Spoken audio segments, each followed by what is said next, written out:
Magandang araw sa inyong lahat sa pagpapatuloy ng ating kwento. Napatigil na lang ito at nalaki ang mata nang dumikit ang paa nito sa baba ko.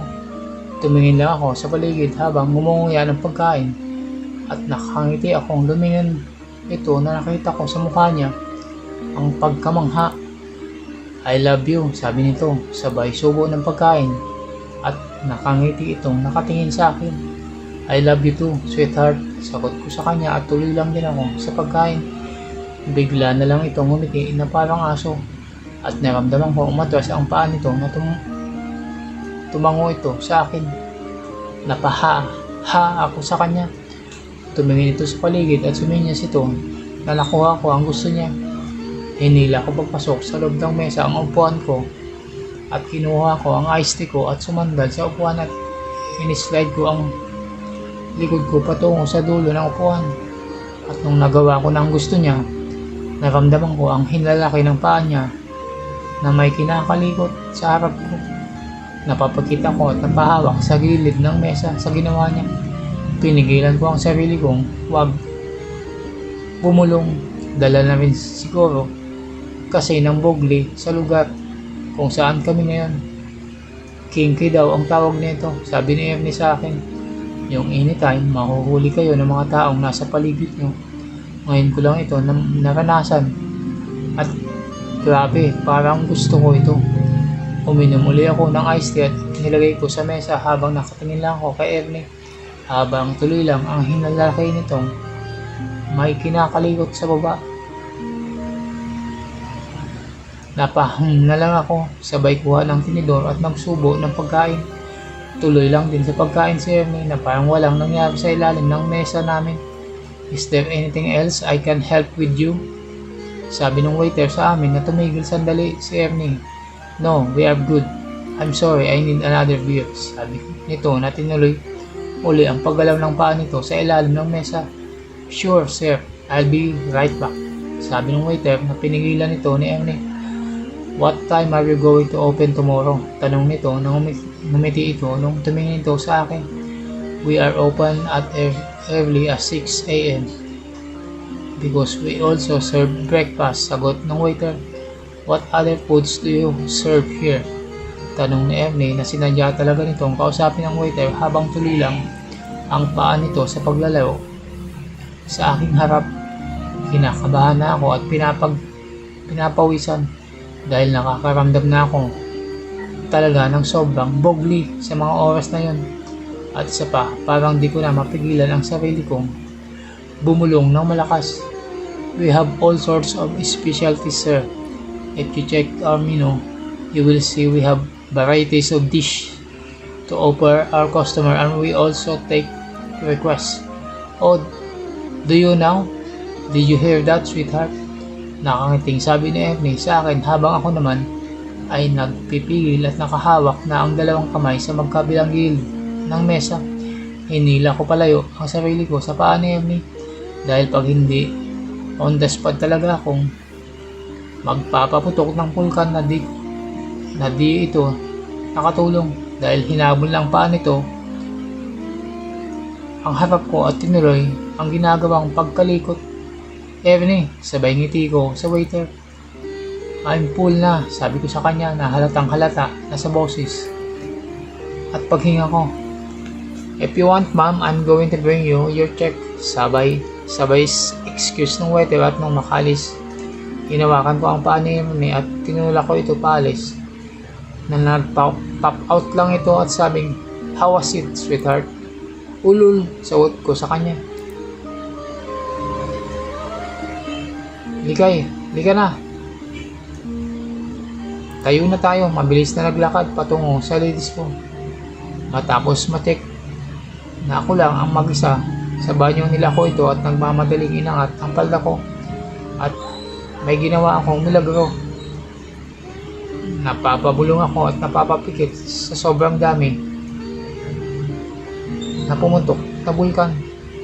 Napahawak ako sa sink ng banyo at ini-stretch ko ang katawan ko. Sa nangyayaring yun, tuloy-tuloy lang ang pagdaloy ng mga likido. Napamura tuloy ako nang wala sa oras.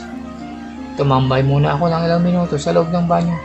At nung nahimasmasan na ako, nagbukas ako ng kamay. Naghugas ako ng kamay at tiningnan ang palda ko. Baka kasi may likido na tumalamsik doon. Umihi na rin ako bago lumabas ng banyo. At tumingin ako sa labas, baka kasi may nakarinig ng bulong ko kanina. Kaya bumalik na ako sa table namin nang matiyak kong walang ibang tao sa labas. What took you so long? Nakangiting tanong ni Emily sa akin. Na di ko ito kinibo at naupo na lang ako sa upuan ko at tahimik na uminom ng iced tea. Come on, you can't be mad at me, sabi nito. Sabay abot sa kamay ko na binawi ko agad. Ito, let's go. Yaya ko sa kanya. Nasumunod lang ito at lumabas na kami ng restaurant. Di ko ito pinansin nung naglakad na kami sa labas. Sinubukan ako nitong hawakan sa kamay pero binawi ko ito at sumimangot ako. At nagulat naman ito. I'm sorry sweetheart, sabi nito sa akin na inakbayan pa ako nito. Come on, I'm so sorry. Bulong nito sa tenga ko, sabay halik sa pisngi ko. Tinulak ko ito pero do ito natinag. Lalo lang itong kumapit sa akin. Napasama tuloy ako nung tinulak ko siya. Hehe, you can't push me away. Ewan ko sa'yo, inis na sabi ko sa kanya na lalo lang akong nilambing nito. Come, hinawakan ng kamay ko. Let's go to have a drink. Sabay hila nito sa akin sa isang bar. Bartender, give my lovely sweetheart here with whatever drinks she likes. And I'll have a Jack Daniel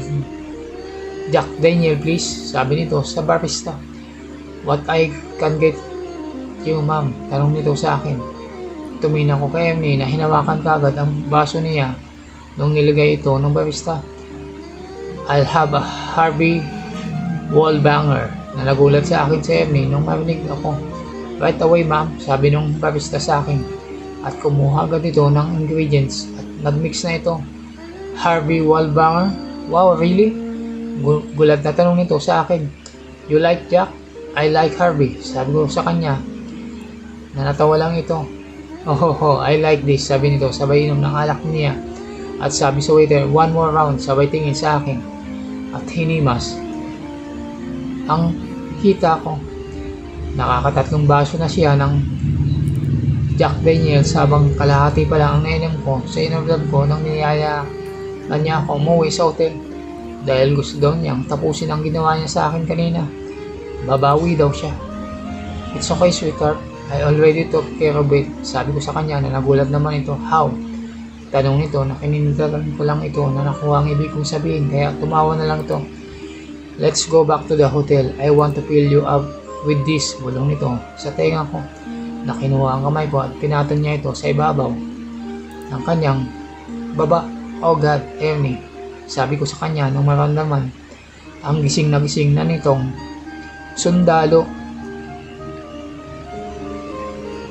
Nagbayad kaagad ito at nagbigay pa ng tip sa bartender.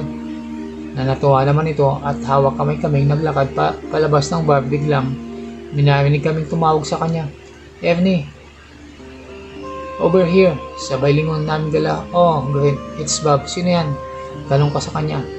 We used to work together back in the States, sabi ni Ernie sa akin. Nakita namin itong naglakad papalapit sa amin. Ernie, my man, how are you? Sabay kinamayan ni Ernie at tumingin dito sa akin. Tingin uli kay Ernie. So who's the miss? Tanong nito. Cecil, this is Bob. Bob, Cecil. Hi Bob. Bati ko sa kanya na nagkamayan kami. Hey guys, join us on our table. Yaya nito sa amin. Na nagkatinginan kaming dalawa. Come on, I won't hold you that long. Sabi nito na wala kaming nagawa kundi sumunod sa kanya. Honey, I want you to meet Ernie and Cecil. Pakilala sa amin ni Bob. Kasama nitong Pinay. Hi, my name is Ann. Nice to meet you. Sabi nito sa amin. New wife, Bob? Lewang tanong ni Ernie sa kanya. Nung nauna na kami na natawa. Naupo na kami. Natawa naman ito. Girlfriend, soon she will be. Sabi nito. Nag-usap silang dalawa habang nag-iilangan naman kami. Dalawa ni Ann. Asawa mo siya? Tanong nito sa akin. Ay hindi, boyfriend ko. Sagot ko. Matagal na ba kayo? ilang buwan pa lang kami. Sagot ko sa kanya. Kayo, tanong ko, 4 na buwan pa lang. Kararating lang niya galing States, sagot ito. Naging komportable kami ni Ann at nagkwentuhan na rin kami. Kalahating oras na siguro nung minarinig kaming nag-announce na tugtog na daw yung banda. Kaya ididin na daw nila yung ilaw at set the mood daw. Nagdim na yung ilaw at medyo dumilim yung paligid. Sakto talaga sa mood ng gabi at yung mga mellow songs ang pinapatugtog. Nagbanda na bumagay talaga. Medyo tipsy na rin ako at kita ko sa evening na parang wala lang kahit naka-4 na beer na ito at 2 basong Jack Daniels. Parang hindi pa rin ito tinatamaan. Habang ako nakasandal na sa balikat niya at nakapatong ang isang kamay sa hita niya. Are you okay? Bulong nito sa akin. Yeah, I can still drive. Biro ko sa kanya. Nalatawa naman ito. You better be. Biro din ito. Makalipas ang kalahating oras at 2 basong Harvey Wallbanger. Medyo nalasing na ako na nawala na ang hiya ko nung hinimas ko ang kanang hita ni Ernie at hinahalik-halikan ko ito sa leg. Looks like your girlfriend needs some attention, Ernst. Sabi ni Bob kay Ernie. Hehe, she's just like that. What? Malambing. Sabi ni Ernie. Oh yeah, just like my aunt here. Sabay akbay nito sa girlfriend niya at hinalikan ito sa pisngi. Nakita kong nahiya pa yung babae. Magkasing taas lang yung table ng bar at sa restaurant na kinakainan namin kanina at sa dilim ng paligid, nakakuha ko ng tiyempo para makaganti sa lukong ito. Nagpaalam si Ann na ihi daw siya habang si Bob naman ay busy sa katatawag sa waiter para umorder pa ng mainom. Nagulat na lang si Ernie nung hinimas ko ang sundalo nito sa ibabaw ng kanyang short at napatingin ito sa akin at tumingin din ito kay Bob. So Ernie, how's your business? Tanong ni Bob sa kanya. Sa mga oras na yon, binaba ko na ang zipper niya. Kaya wala itong choice kundi umusog ng konti. Papalapit sa lamesa para di makita ni Bob ang pagpasok ng kamay ko sa loob ng shorts nito. The business is doing great. How about you? Tanong nito kay Bob na di ito makagalaw dahil hawak ko na at may ginagawang milagro sa kanyang sundalo. Hanggang dito na lang muna ang ating kwento. Kung nagustuhan nyo ang kwento sa araw na to, ay huwag kalimutan mag-subscribe, like at comment para updated kayo sa mga susunod pang mga videos. Hanggang sa muli, maraming salamat.